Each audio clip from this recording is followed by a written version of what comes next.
estaba dentro de lo que se esperaba que se devolvieran 12 ternas. ¿Qué nos dice al respecto? Sí, de hecho, creímos que se iban a devolver más en base a cómo veíamos que se había producido, digamos, el proceso, ¿verdad?, de las ternas. Sin embargo, ahí se buscó información y se buscó algunos perfiles para rescatar, ¿verdad?, algo y sí se encontró, digamos, que por eso es que hay gobernadores suplentes, porque ahí fue donde más se encontró buenos perfiles, por así decirlo. Hablando de eso, ayer el experto en temas municipales, Ronnie Linares, aquí en Emisoras Unidas, decía que esta figura del gobernador suplente en algunos casos podría traer conflictos. ¿Qué opina usted al respecto? Mire, lo que pasa es que así era, y así fue, digamos, cuando había diputados suplentes. Es decir, que movían la CIA uno, y un poco Ronnie a eso, en base a esa experiencia se refería, pero yo creo que no, el gobernador de hecho tiene un equipo con el que trabaja. El gobernador suplente pues toma posesión, pero es decir, no ejerce como la vicepresidencia, ¿verdad?, sino que está ahí a la espera de que si en un momento haya alguna ausencia por diversos motivos del gobernador, pues entonces asume. Pero no creo que vaya a suceder eso, digamos, que el suplente esté ahí atalayando, como decimos los chapines, a ver qué le sucede al gobernador titular, ¿verdad? O sea, no está a la espera de ver cómo puede moverle la CIA. No, creo que no. Es decir, es otro tipo de dinámicas las que se dan, ¿verdad? Es decir, el gobernador pues tiene ahí, aparte de el personal de gobernación propiamente, pues tiene a su alrededor a la gente de CGPLAN, a la gente del CODEDE, de la CEP, ¿verdad? Entonces ahí hay otras dinámicas donde el gobernador suplente pues sí puede jugar un papel, no necesariamente pensando en moverle la CIA al gobernador, ¿verdad? Señor secretario, vuelvo a parte de lo que usted nos dijo en su primera respuesta. Se devolvieron 12 ternas y ustedes dicen que esperaban más. ¿Cuántas más o menos? Más ternas de vueltas, digo. Mire, en un principio, digamos, cuando hicimos el primer cribaje, digamos, es decir, solo teníamos 7, ¿verdad? Y a la final, pues, se llegaron a 9, por eso me refería a eso, ¿verdad? ¿Y qué criterios son los que han primado para rechazar estas ternas? O los criterios que más predominaron, los argumentos que son los que más se repiten. Mire, los que más se repiten es el tema de haber sido, de ser contratistas de Estado, ¿verdad? Porque, de hecho, hay... con el tema del desmantelamiento del Estado, entonces pues se tercerizaron toda una serie de procesos y ahí pues resultó que muchas de las personas que tenían en las ternas pues tenían ese obstáculo, digamos, haber sido o dedicarse, digamos, a ser contratistas de Estado, ¿verdad? Bueno, y en el caso de los que ya se conocen y que han sido confirmados, ¿cómo han visto la respuesta en algunos casos de redes sociales? Me refiero concretamente al tema del gobernador de Guatemala, que tiene varios comentarios negativos. También tiene felicitaciones, pero digamos que ha habido movimiento en las redes respecto del tema. ¿Cómo leyeron eso? ¿Cómo están analizando tal cosa? Bueno, en alguna medida tengo entendido que el presidente ya no juramentó a uno de los designados, es decir, sino que se va a enmendar ahí el proceso, ¿verdad? Porque a la final, pues con toda la información y el tiempo que tuvimos para hacer el análisis, siempre hay cuestiones que tienen su peso, ¿verdad? Y es en el caso de Izabal, tengo entendido, digamos, ahí, es decir, se va a enmendar el proceso. Bueno, pero vuelvo al tema. No sé si se refiere específicamente al tema del gobernador de Guatemala, pero es el que, digamos, yo he visto más ruido en las redes respecto del tema. ¿Cómo es que, digamos, en ese caso específico, cómo lo han visto ustedes? Mire, digamos que, insisto, el gobernador no está solo, y especialmente el gobernador de la capital, pues nadie sabe ni quién es, ¿verdad? Actualmente, si se le pregunta al capitalino si sabe quién es el gobernador, no sabe, ¿verdad? Porque aquí es otro tipo de dinámicas. Entonces, pues yo digo que pudiera que el presidente haga una valoración, que de hecho le dijo, miren, es decir, ahorita se nombra, pero no es decir, no tienen carta blanca para hacer lo que quieran, sino que tienen que mostrar un buen desempeño, ¿verdad? Porque si todo, el presidente sí tiene toda la potestad, digamos, para destituir en caso de que convenga al servicio. Bueno, hablemos un poco de las inconformidades. ¿Cómo les han llegado a ustedes? ¿De qué manera es que han reaccionado quienes quedaron fuera por ahora?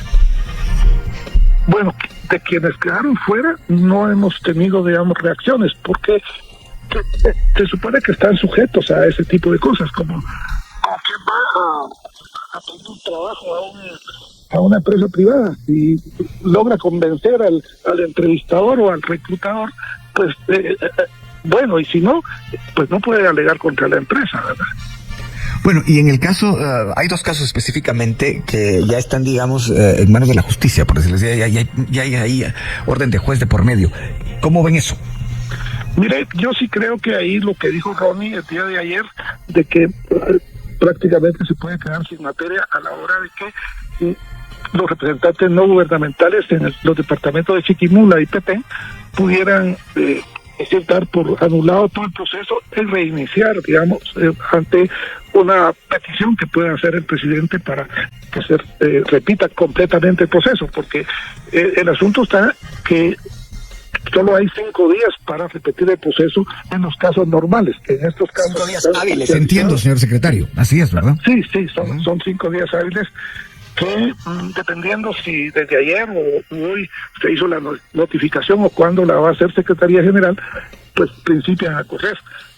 Que para algunos casos, me lo decía alguien ayer, específicamente de Alta de la Paz, mire, pero es que Semana Santa va a ser un distractor para estar ojo al Cristo respecto a lo que haga de nuevo la representación no gubernamental en el colegio.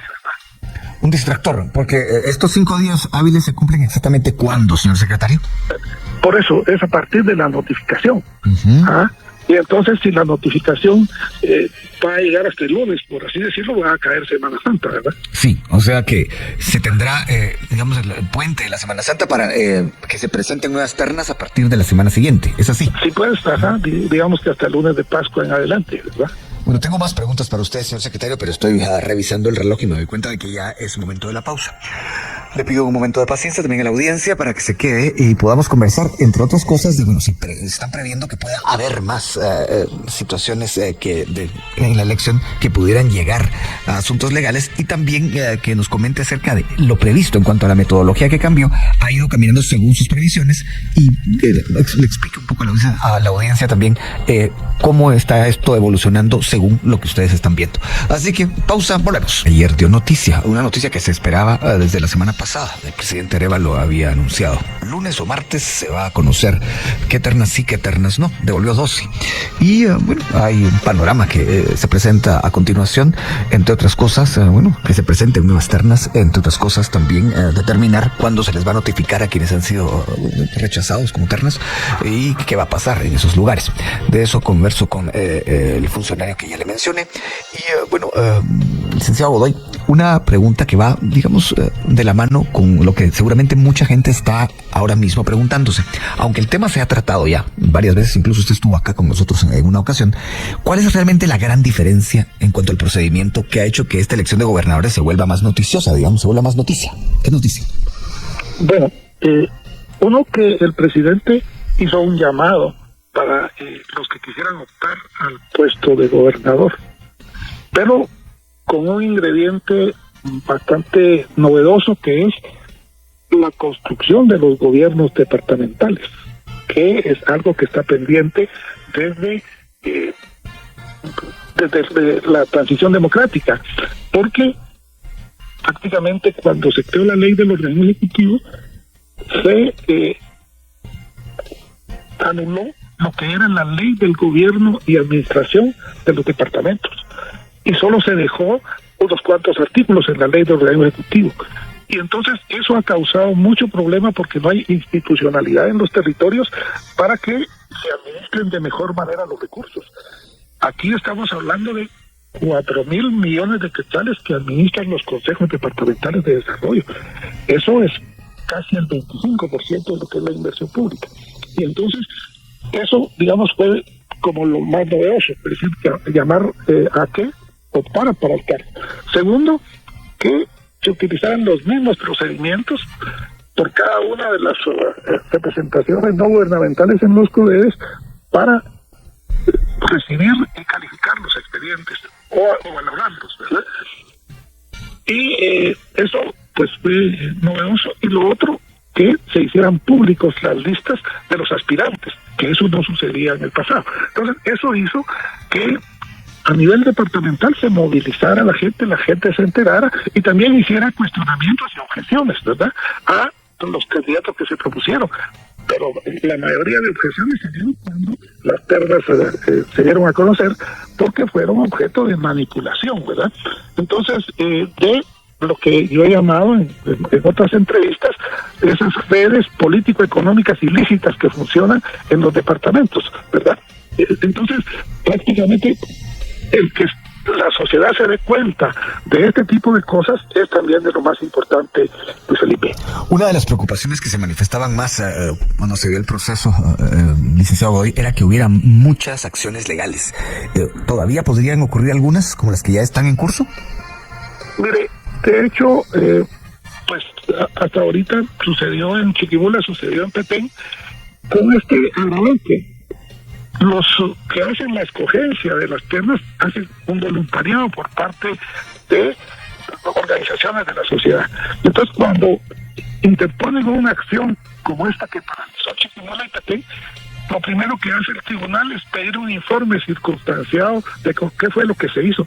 Se imagina a la gente en todo eso tratando de hacer un informe, dejar su trabajo para dedicarse a eso y contestarle al tribunal, ¿verdad? Todo esto es engorroso. Yo espero que no haya más trabas a esta cuestión, ¿verdad? Porque lo que el presidente planteó era que se hiciera con la mayor transparencia todo lo que ejecutara los representantes no gubernamentales en los consejos de desarrollo. Y exactamente, ¿qué es lo que ocurre en Petén y en Chiquimula para que haya esos procesos legales ya en curso? Que hubo desacuerdos por el tipo de trabas o por el tipo de cuestiones que pusieron u obstaculizaron que alguien participara. Y es por eso, digamos, que se interpusieron estas acciones. Como yo ya les explicaba, es decir, hubo ahí triquiñuelas, hubo manipulaciones para no dejar participar a mucha gente honorable, eso es lo cierto. Y entonces alguien que se sintió agraviado por esto interpuso una acción, ¿verdad? Bueno, y en estos casos específicos, licenciado Godoy, las objeciones de las que fueron objeto varios integrantes de aspirantes a estar en la terna, ¿fueron tomadas en cuenta por el presidente? ¿Le llegó esa información a él? Sí le llegó información. Es decir, de hecho, el sistema de consejos pues es un mundo en el que se dan toda una serie de situaciones por este manejo, digamos, que se hace, que antes no era así. Es decir, prácticamente cuando se decidió que las ternas se propusieran al presidente, el sistema de consejos no tenía fondos. Fue prácticamente hasta 2002 que se crearon fondos para bajar el sistema y ahí principió a pervertirse el esquema, ¿verdad? Y entonces esas son prácticamente las principales cuestiones ahora. Estoy leyendo preguntas de la audiencia, dudas que surgen, y hay una que me llama la atención. De hecho, el presidente habló del tema ayer, pero vale la pena que lo aclaremos. Hay quienes creen que los gobernadores que ya son electos, que son designados, son inamovibles. ¿Qué le dice usted a la gente que está pensando que pues no pueden ser removidos? No, de hecho, el presidente, por convenir al servicio, así lo dice la ley de organismo ejecutivo, el presidente puede destituirlos, ¿verdad? Digamos, lo nombró hoy, lo eligió hoy, y en año y medio descubre que no lo está haciendo bien, que incurrió en actos de corrupción, etcétera, puede destituirlo, sin ningún problema. Sí, por supuesto, y es más, digamos ahorita, con esta renovación, es decir, va aparejada, digamos, toda una auditoría que estamos pidiendo a Contraloría sobre el sistema de consejos. Bueno, y dándome cuenta de que el reloj avanza, licenciado, ¿cuál es el panorama que ustedes prevén de aquí, digamos, a la semana después de la Semana Mayor?